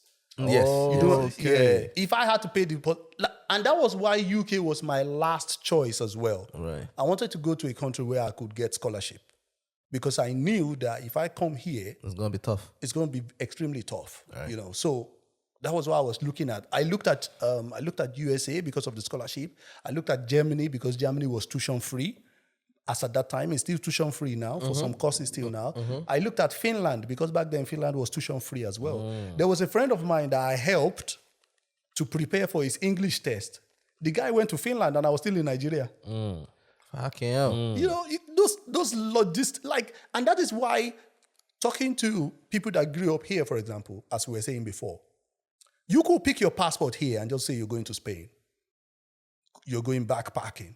When I sit my friends down that are born here and I tell them, look, this is how long it took me to get the visa to just come here. And looking at you like, what? Yeah. How? Why? We just think you pick your passport. It doesn't work like that. Nah. As an African, we are kind of caged. Yeah, of course. Even within Africa. Yeah. You want to get a South African visa? Oh, it's tough. It's tough. They'll tell you to go and bring your birth certificate, go and bring your blood sample because you want to get. That's crazy, bro. You know, That's all crazy. the documents they'll give to you, be like, what? Just to come to your country That's nuts. within Africa? That is mental. So if people are listening to this right now and watching this right now and say, listen, I would like to travel and all that, right? What sort of visas does the government have that people can take advantage of? I wouldn't say really take advantage of, but people can use this and say, okay, this is where I fall into, this is where I fall into. And It is very simple, but it is not easy. The simple bit is that every country has got where they have shortages, where they need people. You know, every country has got that. Okay, when Britain left the EU, for example, they knew they've left the EU, they needed money in the UK. So they said, okay, we have a strategy to bring £35 billion to the UK every year, okay, if we let students come here. So they said they did international strategy, education strategy report. It's still on the internet. They said they wanted 600,000 international students to come here every year. That was 2019, after they left the EU. And they got the money because the students flooded in, you know. But how can you now say you wanted 600,000 international students here and then you say, no, net migration is 700,000? Come on, man. yeah, it doesn't work like that. It doesn't work like that. You know, you wanted that, you want the money. They brought the money into the system. Yep. They did, you know, they paid school fees. Yep. These people are paying £15,000, £20,000. That's crazy, bro. You know, you can't just eat the rice and throw away the shaft. No, you cannot. You have to take everything. You have to take everything. Yep. You have to let them come into the system, get the education, get some experience, you know, and then, you know, so every country has that. So you now have to look at it and say, okay, can I shortlist 15 countries? What are the student visa requirements? What are the work permit requirements? Understand that. If there's a skill that is in shortage, you know, when the health and care people were in shortage, they brought them in to help out, you know. If it is engineers that are in shortage, what engineering skills can I get? What do I need? Yeah. What do I need? Because they will not want you to come unless they see you can benefit them. Yep. You know, it is a win-win situation. That's it. It is give and take. That's it. You know, so if you want to do that, look at UK, look at US, look at Germany, look at Australia, look at Netherlands, look at all of them. The funny thing is that some of these countries now have like a working visa, like a digital nomad visa. So if you want to come to our country and just live there and work from our country and pay tax in our country, there's those kind of visas as well. Yeah. Portugal has it. I think Estonia has it. So you can go to those countries. You can be working like for a US company and go and live in those countries and work as long as you pay tax there. Pay tax there. Wow. So the world has changed. Yeah. There was a lady that reached out to me one time. She's in Nigeria. This girl was doing $4,000 as a software engineer in Nigeria. Wow. Do you know how much that is? That's crazy. She said she wasn't spending more than 1,000. Of course you won't. So she was thinking, what do I do with the rest of the 3K? That's the kind of world we live in now. The world is now so connected. It is a global village. But the thing is, people need to have the skills. The skills that are needed. When we were in secondary school, we used to do WAEC, right? Yeah. And the same WAEC you do in Ghana. Yeah. The funny thing about the way the world works now is that the world is now like WAEC. If you didn't finish the syllabus in your own school, that is your problem. Because when WAEC sets the question, WAEC will set a universal question. Yep. Yeah. And that is how an African talent should be looking at themselves now. Our schools are bad is no longer an excuse. Because you are not thinking of yourself as an African talent alone. You are a global talent. A universal talent. So if you're an accountant in Accra, if you don't know what your contemporary accountant knows in the US, just forget it. You are limited to the Accra market. So if you are a software engineer, you have to know what your software engineer mates are doing across the world. Seek the information. So if you don't have it, you are only limited to that market. Yeah. And you don't want to be limited. No. You want to be global. Because otherwise, what is happening back home will affect you. Absolutely. The people that can move now are the people that have those skills that connects the two cities. For example, some of my friends that I've made in the last few years, some of them moved straight away from Nigeria to come and work in Canary Wharf. Straight. From Lagos straight to Canary Wharf. The Canary Wharf that we'll be walking around looking at those tall buildings. Yeah. They came in from Lagos straight away to there. And what happened? They've got the skills. That's what it is. So you need to mold your skills. Around the globe, not just to the country that you live in. Exactly. You have to be very, very strategic, right? Exactly. With what skill you acquire. Because back in the day, you see people, they want to do business communication, they want to do this and they want to go for the easiest skill. They just want their undergraduate degree. Exactly. Now it's different. It's different. And like you rightfully mentioned, every country lacks something. There's something that they are looking for. There's something. There's an occupation, or there's something that they are lacking. Yes. So if you can give them that, you win. Yeah. It's a win-win. They get what they want, you get what they want. Till tomorrow, Kojo, they are still looking for nurses. I know. Almost everywhere. I know. If you go to Australia, they are looking for nurses. If you go to Germany, New Zealand, they are looking for Australia, yeah. Even here in the UK, they are still looking. So it is what it is. That's what it is. We can complain all we want. We can sit down here and complain. That's fine. But it wouldn't change anything. It wouldn't change nothing. Yeah. It won't change nothing. If you want anything, just try. Yeah, absolutely. It won't be easy, but try. But just try.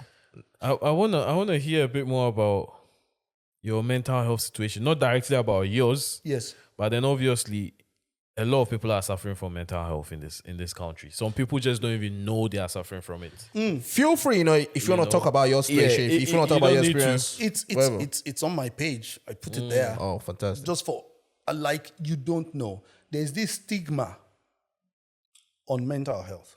There's a huge stigma on being depressed or being suicidal and stuff like that. Those things do happen. Okay. So when I came here, as I was saying, I was couch surfing and I go to school. And back then you can switch schools. Now you can't do that anymore. Back then, we were able to switch schools. You could go from a uni to a small college and do some small certificate courses. So I was doing that. So I used to work at the nightclub as well. So when I come back from school, I just have a nap. I go and work in the nightclub for a few hours. And then I come back in the morning, maybe have a nap.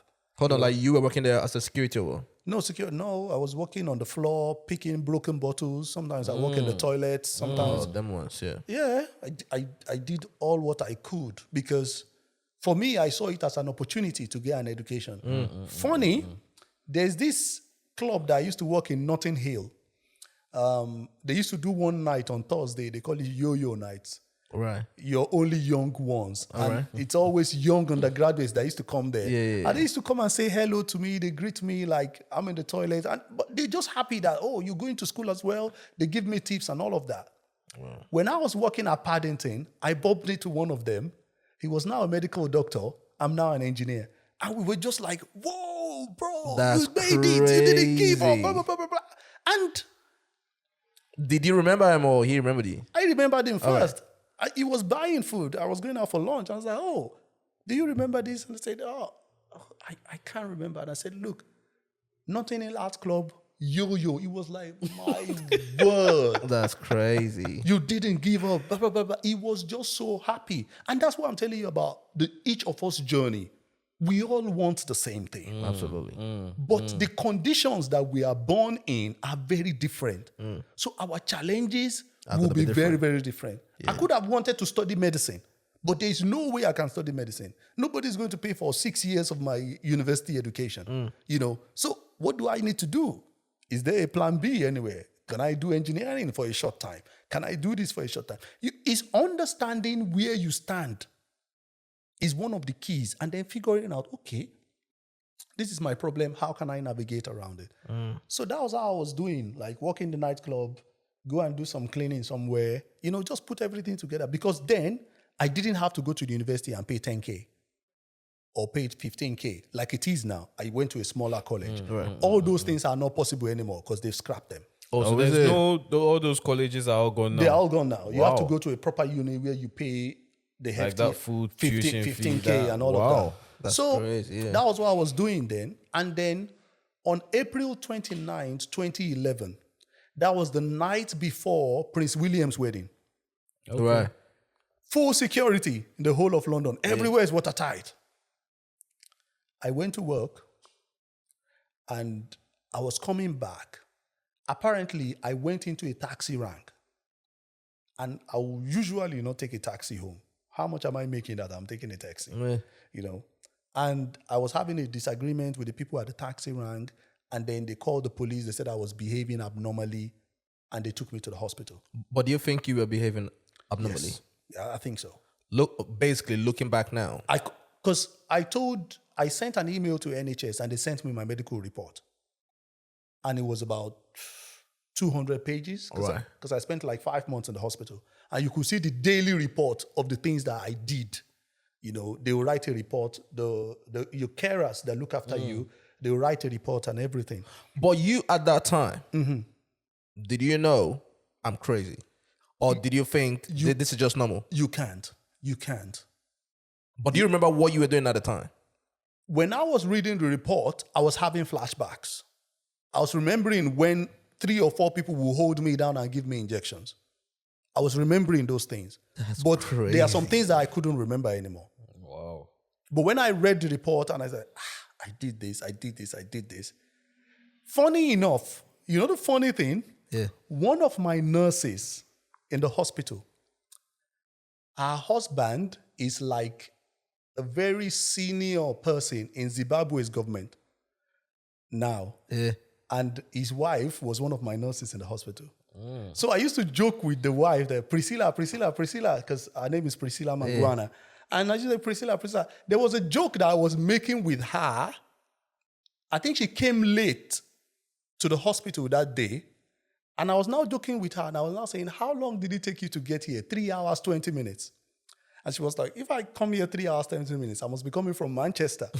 And I was joking. And I now remembered where that 3 hours, 20 minutes come from.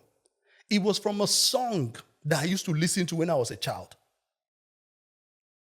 That's crazy, bro. So mental health, like having a mental health disorder is something very serious. But it actually it's an experience that you have to just feel like, wow, how did that even happen?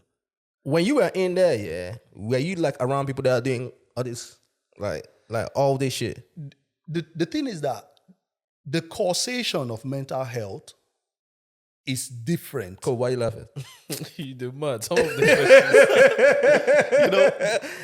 The causation is very, very different. Yeah. In the sense that some people come in maybe due to abuse of substances. Yeah, different things, yeah. Some people come in due to stress. Yeah.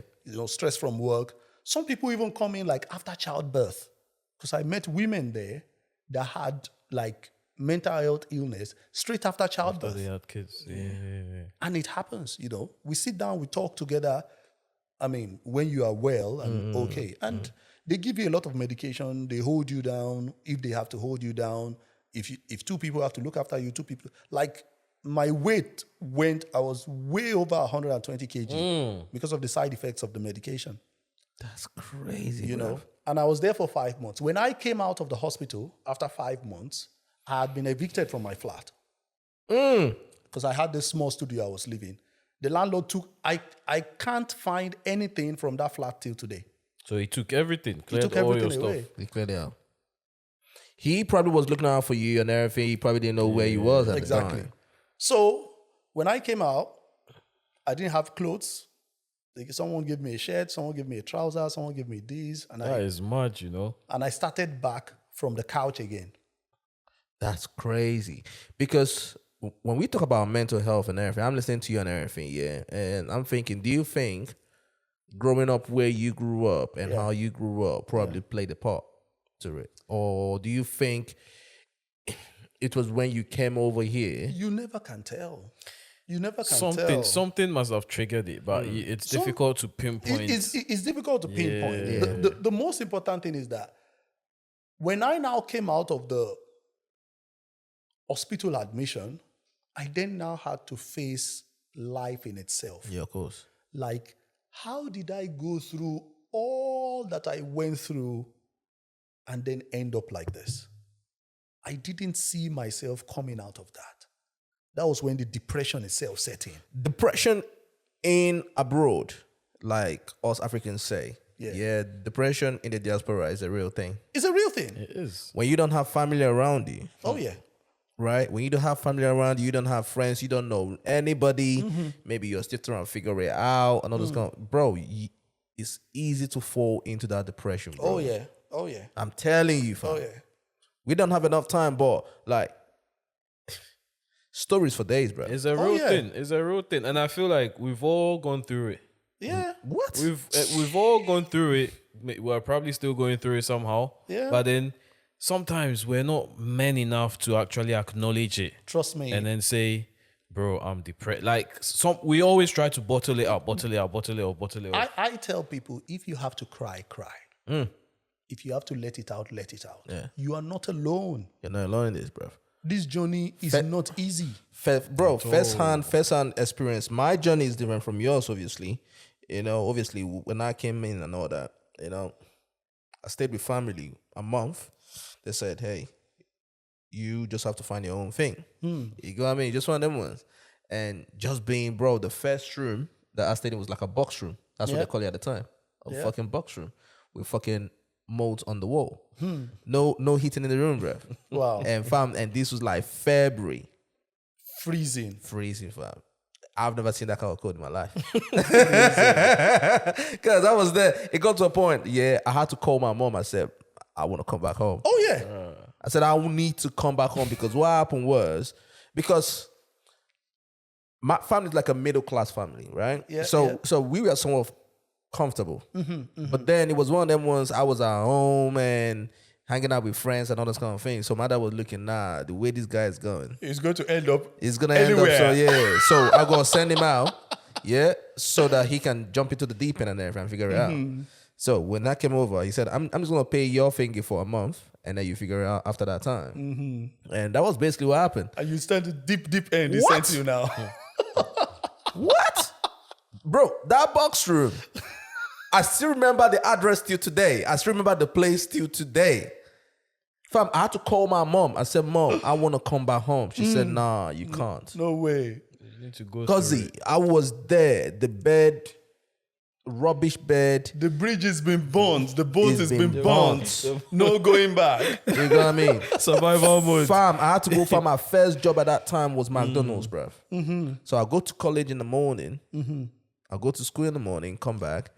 Yeah, and go to work. McDonald's at Bexley Heath. Yeah, the town center there. Yeah. Go there, work and all that kind of stuff, bro. I was cleaning toilets, bruv. Oh, yeah.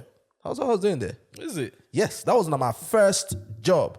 So I'll go school, come back, go clean the toilet and everything till about 12:30.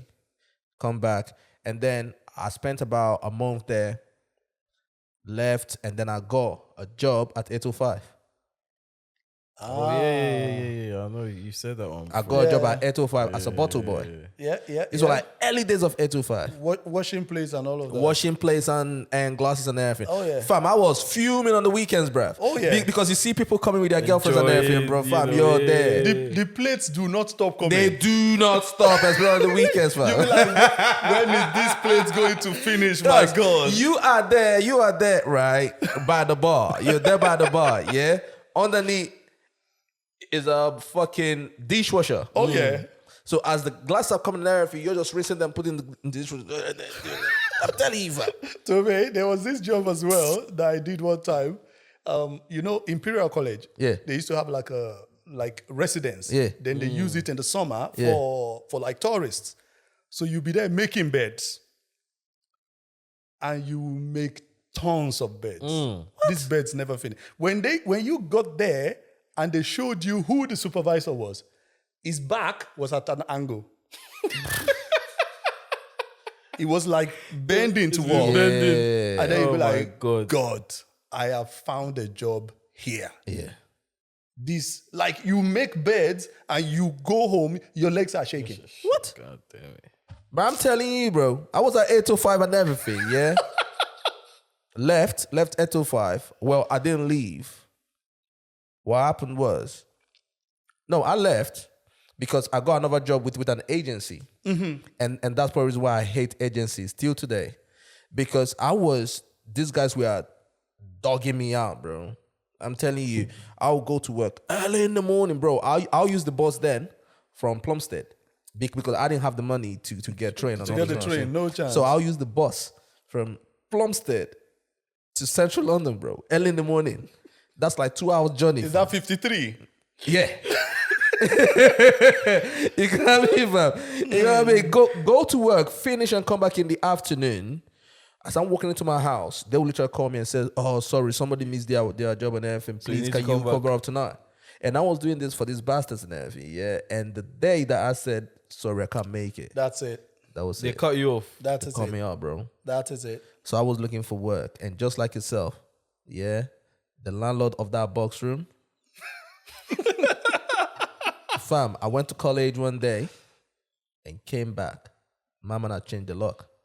C'est fini. Mama had changed the lock. Your money has expired. What? I couldn't pay rent for I think I couldn't pay for like about 2 months or thereabout. You get what I mean? Because of the agency in it. Yeah. You know? I called the landlord. I said, "Yo, please, I can sell my TV because I had this box TV. You remember that box TV then, bruv? Box in a box. The one box TV and everything. I had that, bro. I had that TV from that box room, fam. Wow. Wow. Because I've known Kojo since college. When we first moved in together, I think you brought that TV. I got that box TV. I said, "Nah." My man said, "Nah, bro. Fam, I didn't have a place to stay. Good gracious. Stayed outside, bro." The story's crazy, fam. And that is it. That is why we have to lean on each other. Yeah. You know, a lot of things I share for people that are just coming in. You know, I mean, we come here, we want to try and do so many things, but the challenges are here as well. You know, the struggle is here. The depression is real. You like, I used to call home because my parents couldn't come here after the mental health thing. I lost my job, dropped out of school again, you know, lost the house. There was no, you know, and I'll call her and I'll be weeping. She'll be crying at home. I'll be crying here. And they can't do nothing about it. They can't do nothing. They can't do nothing. They can't do nothing about it. The boat has been bent. They both are. The boat is bent. You're not going anywhere. You're not going back. So I just like, okay. Now like there were some times that I was so suicidal, but I just couldn't do it myself. So I'll be walking randomly on the road, hoping somebody else will do it. And then the car will come close to you. I'll be like, beep, beep, beep, beep. What's wrong with you, man? That is crazy. If you actually, for you to get to that point, that is crazy. Because I thought, how could I have gone I shouldn't be laughing, but... Oh, yeah. Like, how could I have gone through all of that all my life and then get here and I'm trying to do everything. I'm studying. I'm working. Nobody's giving me money and I'm just trying. And I ended up in the hospital sentenced 5 months. You're like, bro, what the Like, fuck? am I unlucky or what exactly? Like, has God got nothing else for me to do? Yeah. You know, and people come to me and they resonate with that story because it makes them feel that if you can do that. When I came out of the hospital, I had memory loss. I couldn't talk because I would think that if you know that I don't remember, you could take that again. You use that against me. You could use that against me. So I rarely talk because I knew I was forgetting things. You know, my brain was. I was like, I'm not good with my hands. It's only my brain that I can use. Yeah. If I can't remember things anymore, then that's it. What's the point? Cuttings. You're done. So I started writing things down to remember things very well. I started writing it down. I started training the brain bit by bit, you know, just picking life up. And that was when I was like, I came off social media. What are you doing on social media? There is no competition now. One day at a time. Step-by-step progress, you know.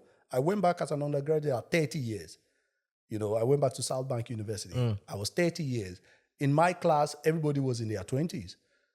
Yeah, bro. I'm not gonna lie. We had people like that in my class, though. Yeah. You know? Some big ass uncles at the time. Yeah. You know, so I just said, okay, let me take it one day at a time. Yeah. You know, construction. How did I get it? From the barber shop. You know, I went there as a laborer. Yeah. And I started asking questions. What did you do? What did you do? How did you get here? How did you get here? Say, I did this course, I did this course, I did this, I did that, I did that. When we met, when I was working with the engineers, it was the same thing. Just asking questions. What do you do? How can you help me? What can I learn from you? You know, and that's how the growth happened. What happened to me in the last 12 years from 2011, I can never believe it. It feels like a dream, innit? It feels like a dream. I bought property. I lived life. I got a good job. Life transformed. Chicks. You know, like it happened. That's why they realized that you're a fine boy. Oh, your pocket is strong. You're a fine boy, bro. It was so bad then that I didn't even like to cut my hair. That's crazy. Like I was so unclean. Like he wouldn't even want to come close to me. My barber, when he's cutting my hair, say, what are you? Are you not washing up or something? Yeah. Like when you're so depressed that you don't even want to stand You're up. not thinking that, like you don't want to get out of bed. You don't want to go out. The smallest of things to go up and brush your teeth is a problem. It's long. You just sit there like, oh, my life is gone, you know. But if you can just take it a little bit. And the big thing is comparison. When I think, oh, Kojo is my friend, Kojo is doing well, he's going places, he's doing that, and here I am, I've just had a massive loss, financial loss, I've just lost my job, I've just lost this. It is the comparison that makes it hurt the most. You're looking at your friend, this guy is doing it, his boy a house now, he's done that, and then me, what do I have? What do I have? It Nothing. kills you even more. Yes, but when you remove the comparison, you know, when there is nobody to compare, it is just you on the journey. And because it is you on the journey, there is a uniqueness to you. The odds of you being alive alone, you know, it's very difficult to be alive because your forefathers, your grandparents, all of them had to stay alive to reproduce. You can look at that probability, how hard it is for you to even be alive. Then you start valuing that existence and be like, no, if I'm still alive, God has a plan for me. Absolutely, bro. Nature has a plan for me. Absolutely. I am here for a reason. And I'll take it one day at a time. That's crazy, in my journey. man. One day at a time. One day, I'll improve. I'll get better. I'll improve. I'll get better. And the thing is, when you now start getting better one day at a time, it doesn't go 1 + 1 + 1. No, it goes 1 times 1 times. Yeah, it starts It's exponential. multiplying now. It's multiplying. It's exponential. And you're just believing. Like, how did I come into public speaking? And it's not something that I wanted to do. But when you're optimistic about life, just sharing. You start sharing your just being stories and happy. everything. You Yeah. know, just love. Yeah. You know, love everybody. Be happy. It will be better. That's amazing. That's just the spirit, bro. That's amazing, everything. And bro, like when I look at your tweet and everything, obviously you got so much followers on Twitter and everything. And I followed Nick Cannon and seeing Nick Cannon post you on his Instagram. Oh yeah. Exactly. Yeah. I saw that shit. Yeah. You got me? I was like, when I first saw it, I was like, that's you. Exactly. Someone just tagged me. I was like, okay, what they tagged me? Then I clicked. I was like, oh, Nick Cannon did it. That is mad. And I was like, whoa, that's unexpected. That's amazing and everything. You know, man. That's and- amazing. And the thing as well, what he quoted on what I tweeted out, and he added to it, and what he says that your current struggles does not compare to the blessings that are coming. And that is the truth. But because we don't see beyond what is Beyond happening that now, struggle, It's hard. it is hard. But if you can just hold on,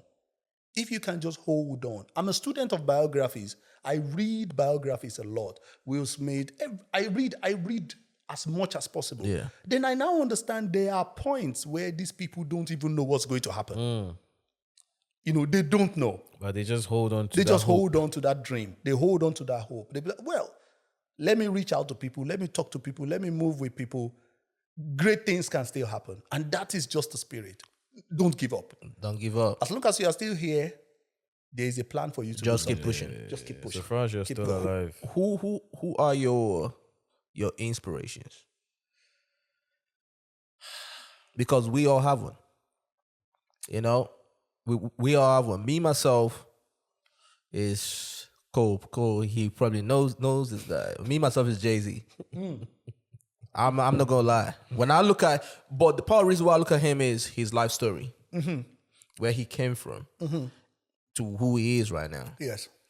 When I look at that, I feel very, very motivated by that. Exactly. You know, and also when I look at someone like Kanye West as well, Yes. he's someone that when you look at him and you look at his journey, getting to where he is now, Yes. his trials, his Yes. tribulations, and all this Yes. kind of thing. Yes. Yeah, that's Yes. also someone who I look at Yes. as well. You know, and how about you? There's a lot of them. A lot. They cut across several industries. Yeah, send me as well. You could say Jay-Z. I love Jay-Z and what he did when nobody could take his music and he started doing his music himself, selling it himself. 50 Cent as well. 50 as well. Yeah. I read his book, Get Rich or Die Trying. Yeah. Same here. And that book was massive, especially the first chapter, Yeah. where he talks about, you know, rejection, confidence, you know, and being able to put yourself out there. That's mind blowing. You know, you got Mandela, amazing. His book's amazing. Oh, I Yeah. love his book as well. Yeah, Williams. Yeah, stories What was their father did to get stories them are to amazing. where Yeah. to get them to where they are. You know, there are so many amazing. And the thing is, I meet so many people. Like God has just somehow I just meet people, footballers, celebrities. Somehow we just meet up in one place or the other, politicians, and you now see that these people are just ordinary people like you and I. Absolutely. But the only thing they had is they had hope and they believed in themselves. Absolutely. You know, even when, like, if you watch that Yehu's thing on Netflix, you know, how did Kanye know that he will be that big that he's telling a camera to follow him even when he was in the small room? I know. Jesus. Yeah. You know, you need some kind of confidence to be that. yeah, No, I'm going to make it. Yeah. Start filming me. Yeah. Absolutely. This thing is going to be worth something. Absolutely. You know, you have to believe in your dream so bad as at that time. And that's what I always tell our people back home. Like, life is beating us hard, beating us down. But do as much as you can to keep the mental strength going. Because they've constructed it so that you will give up. Yeah. And that's the only thing that can carry you. That's the only thing that can carry you.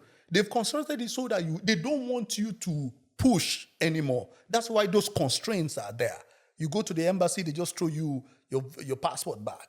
You know, you go to a job, they just throw you out. But Believe in yourself. Just start believing in yourself, man, for real. Get the mental straight.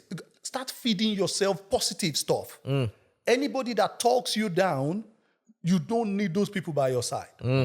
Because you need a lot of energy to fight this war that you are in already.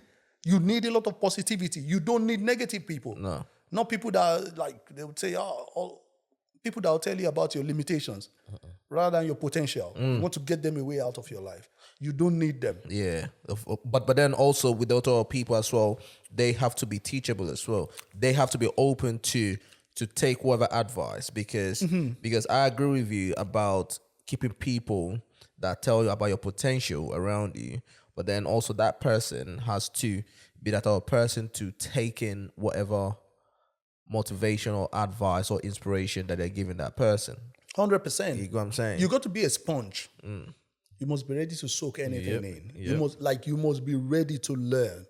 There are so many things that we don't know. I tell you. A lot. As we grow older, we now start understanding how little we know. They say we're learning until we die, even to the day you're dying. There's something that you still don't know that you... Exactly. And that's how we have to approach life. Yeah, that's true. Learn from this, learn from that. Like everywhere I go, I'm always learning. Any person I sit to, I learn. What can I take in? What can I take? How can I be a better person? Because at the end of the day, the market rewards value. Absolutely. It's all about value. It's all about value. It's all about what you can offer. Yeah, that's it. And that going out and expressing yourself that a lot of us don't have back home, we need to double down on it. Absolutely. Take your skills outside. Tell people what you are doing. There's no point in being good and you are not visible. Absolutely, bro. Oh my God, you just said this right now, but I've got a friend of mine. Oh my God, I tell him this all the time. When I'm talking about, and I am not exaggerating, one day I'm gonna invite him on the podcast and everything. When you're talking about design, this dude is like Kanye West. Fashion design. You can imagine. He has that talent, right? But because we live in the era of numbers, social media, the more followers you have, it validates you, right? But I believe it was Homeboy that came in that said it. Numbers does not validate how good you are. No. It's just the algorithm decided to share your stuff. Exactly. Right? There are people that you're so much better than that have a lot of numbers. But that's because, they jumped on social media early or they are finished social media friendly or whatever the case is. Or they got this small break, someone reposted. Exactly. Or they know people. Yeah. So this friend of mine, right, he is amazing. But because he does not have a lot of followers on social media, he hides his work. You can imagine. You know what I mean? Because if you don't have a lot of followers on social media, you don't want people to look at you like you're wasting your time and maybe you're a bum and everything. I said, bro, people are not going to know how good you are unless if you don't put yourself out there. If you don't put it on socials, bro. I told you how I came on Twitter. Yeah. Like when I started around 2020, even though I had a Twitter account for several years, I didn't use it. As at October 2020, I don't think I even have one follower. And how did I start? Just commenting on other people's posts. Tweeting bits here, tweeting bits there. And I started following people with big followings. When they say something, I put their notification on. They say something, I comment on that. Sometimes they retweet what I say. And some people will think, oh, that guy looks like he have a bit of sense. One follow. And that's how he grew. And the way I started on social, the way I started in construction as a laborer, the way I started my education as well, it just like... And now I'm speaking to people like doing groups and that. It just shows that anything that we put mind to, it's possible. And we are ready to do it, it is possible. It will start small. And if we let that small scare us, we won't do it. Yeah. We have to be ready to give it the time and build on it. There was a guy that Oprah invited. And the funny thing was that this guy said he did a video. And I think he said less than 20 people watched it. Okay. And one of that person, 20, was Oprah. Imagine. And she invited him over. Because he did a work for someone and that person knew Oprah. And that person shared the video with Oprah. And then Oprah viewed it, and then the rest is history. The rest is history. They got an interview with Oprah. Imagine that. Fam, we got so much to talk about, bro. We got so much to talk about. And obviously, I know that you're a busy guy. Yep. Like you're traveling to different places, speaking to people and everything. You know, but please. I'm up England tomorrow. But please, bro, like you will need to come back because we have so much. We have not even scratched the surface yet. Definitely. You know what I mean? Like this episode, we just got to know you, you know? But then obviously by the time you come back and everything, we'll now jump into finance, we'll jump into apprenticeship, skill sets, trade, like different stuff and everything, bro. We'll do everything. Yeah, man. So we definitely need you back and everything. But the people that are listening to you right now and watching you and thinking, bro, how do we get in touch with this guy? How can they get in touch with you? Because regardless, we're still gonna put your contact on the screen and also the link to your platforms as well, so that they can get in contact with you as well. But if they want to follow you on any socials, how can they do that, bro? They can follow me on Twitter. I tweet a lot. They can follow me on Twitter. They can follow me on Instagram. They can follow me on Facebook as well. They can follow me on LinkedIn as well. I just started LinkedIn a few weeks ago because some career people said, "Oh, you need to come on LinkedIn. You need to come on." I said, "Okay, I'll come on LinkedIn." But it's difficult to manage everything. Oh yeah, it's very hard. I do try to reply DMs. Even though it can take a while, but I do try to get through DMs and just try and put out. And sometimes I compile questions and do Q&As. Sometimes I do a lot of live sessions, just to help us to know that great things can happen. Yeah, absolutely. Great things can happen, and it's just unbelievable the things that can happen in life if we hang in there and we get the tools, as you said before, be teachable. Be teachable. Because understand that there is something that some people know that you don't know. Yeah. When I was going to buy property, I went on YouTube and I saw all these young boys. Oh, I have a house, I have a buy-to-let, I have a this, I have a that. And these boys were breaking down the numbers exactly as they did it. And I did the same thing, voila. The same thing. So that means they knew something that I didn't know. You didn't know. And I had to take that time to watch the videos. I watched a lot of videos and I go back and do research and write it down and go back and do research and write it down. So knowing the patterns in life is one of the biggest gifts God has given humankind. If you know how to plant maize and I come and learn it from you and I take the maize seed and take somewhere here and I plant it, I'll get the same result. That's nature. That's nature. Whatever you teach me, the first underground was in London. How many undergrounds do we have all over the world? That's crazy. Once you know the pattern and you are teachable, you're ready to learn it. You don't mind, to go as low as possible to learn. You will get whatever you want. Absolutely. Believe in yourself. Nobody owes you anything. Have that open mind to learning. I'm not carrying anything in my head. I want to be as humble as possible. I want to take life as a student and just continue to learn on daily basis. We will surely get whatever we want. Absolutely, bro. Nice one.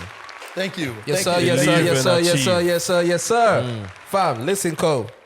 I hope you've learned something. I've learned a lot. Thank you so much, guys. You know what I mean? Are you are you gonna be taking home some homework? When you start seeing my life change, when you start seeing my pattern changing, your pattern changes, and call me and then I'm talking the type of way I'm doing. I know that's working, bro. You know where I came from. No lie. I know it's working, bro. Fam, listen, salute to you, bro. Thank you so much. You know what I mean? I'm so happy for you, man. And also having you here as well as a privilege and everything, bro. Thank you so much. I salute you, bro. You know what it is, man. Listen, for everyone that's been watching and listening, you know what time it is. Salute to all the freshers around the world. This is Fresh Off the Boat podcast, Fresh Off the Boat show, whatever you call us, that's who we are.